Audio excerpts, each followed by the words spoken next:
Rebonjour. Dans cette présentation, nous allons aborder la question de la colite aiguë grave et nous allons voir quel traitement médical on peut proposer en 2023. Donc, comme vous savez très bien, la colite aiguë grave est une complication assez fréquente de la RCH, moins fréquemment de la maladie de Crohn et des colites infectieuses. Ça peut survenir chez un patient chez qui la maladie est déjà connue ou bien être le mode d'entrée dans la maladie. Et vous savez très bien que la mortalité de la colite aiguë grave a nettement diminué au cours des dernières années en rapport avec les avancées diagnostiques et thérapeutiques. Donc actuellement, elle est de l'ordre de 1 à 3%, alors qu'en 1952, la mortalité était évaluée à environ 34%.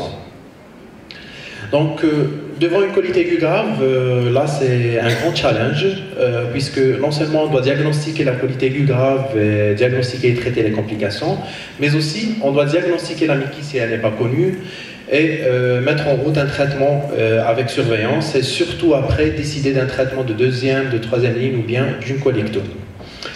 Là, vous connaissez très bien que le diagnostic de la colite aiguë grave repose sur des critères, ce qui est recommandé par l'ECHO. C'est toujours les critères qui sont anciens, mais qui sont toujours d'actualité, les critères de Tchoulov-Evitz, avec les critères majeurs qui est le nombre de selles supérieur ou égal à 6 par 24 heures, associé à au moins un des autres critères mineurs. Ce qui est aussi important dans le diagnostic de la colite aiguë grave, c'est de calculer le score de Listiger, qui est encore, c'est un score plus récent, qui définit la colite aiguë grave lorsqu'il est supérieur ou égal à 10. Donc l'intérêt du score de Listiger, vous allez le voir après, c'est qu'il permet une évaluation quotidienne au lit du malade, vu qu'il s'agit d'un score qui est purement clinique, facilement reproductible, et ça permet d'ailleurs après de décider sur l'attitude à entreprendre par la suite. Et d'ailleurs, c'est le score qui est le plus utilisé dans les essais cliniques. Si vous avez constaté que la définition de la colite aiguë grave n'inclut pas l'endoscopie, alors la première question qui devrait effleurer nos esprits, est-ce qu'on est censé réaliser systématiquement une endoscopie chez les patients avec colite aiguë grave? La réponse est oui, et d'ailleurs cette endoscopie devrait être réalisée précocement, idéalement dans les 72 premières heures. C'est clair qu'on ne fera pas une coloscopie vu qu'elle est très dangereuse avec risque de perforation, mais on peut tout de même faire une rectosigmoïdoscopie avec quelques précautions, notamment en utilisant un rectoscope souple, sans préparation, insuffler au minimum idéalement du CO2. Et si on fait des biopsies sur un seul site pour faire une étude microbiologique et pour étude d'un impact. Autre précaution aussi à prendre en considération, et là j'attire votre attention, que l'endoscopie n'est pas seulement contre-indiquée en cas de perforation, mais aussi en cas de colectasie. Donc il serait peut-être plus prudent de réaliser d'abord en minimum un ASP pour éliminer une colectasie avant de s'aventurer à faire notre endoscopie pour un patient qui a une colite aiguë grave. Donc, si on fera l'endoscopie, les différentes lésions qu'on peut objectiver au cours d'une colite aiguë grave, c'est soit des ulcérations creusantes, soit des ulcérations en puits, des décollements muqueux ou bien des abrasions muqueuses. Et là, en présence d'un de ces signes, ça définit aussi une colite grave. Et donc, pour le diagnostic de la colite aiguë grave, c'est vrai qu'on fait souvent référence aux critères clinico-biologiques, mais la sévérité pourrait aussi se juger directement sur les lésions anatomiques qu'on peut objectiver à l'endoscopie. Donc une fois qu'on a diagnostiqué une colite aiguë grave, il est encore plus urgent de rechercher et d'éliminer les complications, puisque ça peut imposer une colectomie subtotale d'emblée chez un patient qui présente l'une de ces complications. La première, c'est la colectasie qui est définie par une augmentation du diamètre du côlon transverse supérieure à 6 cm, soit sur un ASP couché ou bien sur un scanner. Quand ce dernier est associé à des signes de toxicité systémique, là, ça définit le mégacolon toxique. Les autres complications à rechercher qui vont peut-être imposer aussi une colectomie d'emblée, c'est les perforations coliques et l'hémorragie digestive sévère, et aussi les abcès abdominaux. Donc il ne faut pas oublier les abcès abdominaux qui peuvent compliquer peut-être une maladie de Crohn et pourraient être problématiques dans la prise en charge en cas de colite aiguë grave. Donc d'ailleurs, c'est pour ça que peut-être il est préférable d'indiquer d'emblée, si les conditions le permettent, un scanner. Comme ça, on va être rassuré, on va éliminer d'emblée toutes ces complications. Aussi, au moment du diagnostic d'une colite aiguë grave, il faut toujours se poser la question, est-ce qu'il y a un facteur déclenchant ou aggravant? Et là, il y a plusieurs facteurs qui ont été décrits dans la littérature. Le premier facteur, c'est l'infection à Clostridium difficile. Là, c'est une étude qui rapporte une prévalence de 7% de l'infection par Clostridium difficile chez les patients avec poussée sévère de Mickey. Et d'ailleurs, les facteurs de risque qui ont été identifiés dans cette étude par rapport à la présence de l'infection à Clostridium difficile, c'est surtout l'atteinte oncolique et l'usage récent des corticoïdes ou bien des immunosuppresseurs. Alors pourquoi on doit rechercher ces facteurs déclenchants aggravants? Parce qu'il y a plusieurs études qui ont mis l'accent sur l'augmentation de la morbidité et de la mortalité d'une colite aiguë grave surinfectée par le Clostridium difficile. Et donc, la moralité, c'est qu'on doit systématiquement rechercher une infection à Clostridium difficile en recherchant soit le Clostridium difficile ou encore ces toxines A et B dans les selles. Deuxième facteur déclenchant ou aggravant qui a fait couler beaucoup d'encre, c'est l'infection par le CMV. Et là, la prévalence elle est nettement très élevée. Donc, dans cette étude, on voit une prévalence de 29% d'infection CMV chez les patients avec Mickey. Une deuxième étude qui a rapporté encore un taux qui peut atteindre les 36% d'infection CMV chez les patients avec RCH en poussée sévère. Et là aussi, c'est problématique puisque l'infection CMV rend le pronostic plus fâcheux, d'où justement la recommandation par l'ECHO 2019 de supporter la recherche systématique de l'infection CMV chez les patients avec une maladie inflammatoire sévère.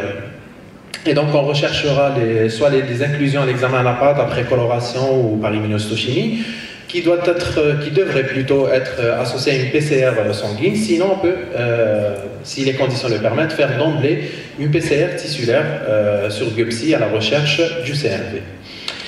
Et donc, quand on trouve une infection à CMV chez un patient qui a une colite aiguë grave, là, on va être dans un grand dilemme. Est-ce qu'il s'agit bien d'une colite à CMV ou bien c'est juste une Mickey avec surinfection CMV? Et là, la majorité des publications disent que la relation n'est pas encore claire. On ne sait pas ce que c'est la poussée sévère de la Mickey qui a entraîné une réactivation d'une CMV ou bien c'est la réactivation CMV qui a déclenché la poussée de Mickey. Et là, l'enjeu est majeur. Pourquoi? Parce que on doit savoir quoi faire quand on est confronté à cette situation. Est-ce qu'on doit traiter que le CMV et arrêter les traitements immunosuppresseurs? Surtout si on voit qu'il y a des études qui ont trouvé quand même une dissémination sévère de l'infection CMV chez les patients qui étaient sous immunosuppresseurs. Ou encore décider de traiter que la poussée grave de la Mickey et ne considérer l'infection CMV que comme une infection latente. Et là, justement, il y a des études qui ont supporté cette hypothèse. Ils ont noté une disparition des marqueurs de réplication virale sans traitement antiviral, même après traitement par immunosuppresseur ou par biothérapie d'une colite aiguë grave. Ou encore, on doit adopter la troisième stratégie, c'est-à-dire traiter concomitamment une infection CMV et la colite aiguë grave. Et là, c'est les recommandations ECHO ainsi que... Pardon. Donc, c'est les recommandations ECHO ainsi que cette publication des recommandations toutes récentes de janvier 2023 qui nous apportent l'attitude à entreprendre devant une telle situation. Donc, l'attitude, elle est très simple. Donc, quand on a une infection CMV dans un contexte de colite aiguë grave, on ne traite pas initialement l'infection CMV, on ne traite que la colite aiguë grave. Après, si le patient ne répond pas, donc quand on aura un échec au traitement, à ce moment-là, on doit associer le traitement de l'infection CMV par le traitement adéquat qui est la ganciclovir par voie IV, puis on va passer à un traitement par voie orale. Exception faite, c'est lorsqu'on a des lésions d'une atteinte systémique CMV, notamment hépatique, et là, il faut impérativement arrêter le traitement immunosuppresseur. Ce qu'il ne faudrait jamais oublier aussi dès qu'on diagnostique une colite aiguë grave, c'est d'emblée anticiper par le traitement immunosuppresseur et anti-TNF-alpha. Pourquoi? Parce que la décision elle va se prendre très rapidement et on risque d'être en retard par rapport à la mise en route d'un traitement de deuxième ligne, vu le retard d'acquisition de ces bilans. Je parlerai particulièrement du quantiférant, de certaines sérologies virales et des anticorps antinucléaires qui peuvent mettre un peu plus de temps. Donc il faudrait penser à les faire d'emblée dès l'admission du patient pour anticiper la prise en charge. Alors pour résumer un petit peu ce qu'on doit réaliser au moment du diagnostic de la colite aiguë grave, d'abord on doit identifier les critères de gravité, éliminer les complications, à savoir un bilan biologique complet, ASP, et je reviens encore une fois, idéalement carrément un scanner, et une rectosigmoïdoscopie. Deuxième catégorie, donc on doit rechercher une surinfection, notamment une infection CMV et Clostridium difficile, et puis troisième bilan, c'est le bilan pré-immunosuppresseur et pré-immunomodulateur. Alors, en situation de colite aiguë grave, on doit d'abord se situer. Est-ce qu'on est, dans un contexte de Mickey connu, ou bien la Mickey n'est pas connue, et là, c'est problématique parce que le diagnostic de la Mickey reste un diagnostic d'élimination et on doit à tout prix éliminer les autres diagnostics différentiels, surtout les colites infectieuses qui ont une similitude avec les Mickey et qui risquent de s'aggraver par le traitement d'une colite aiguë grave sur Mickey.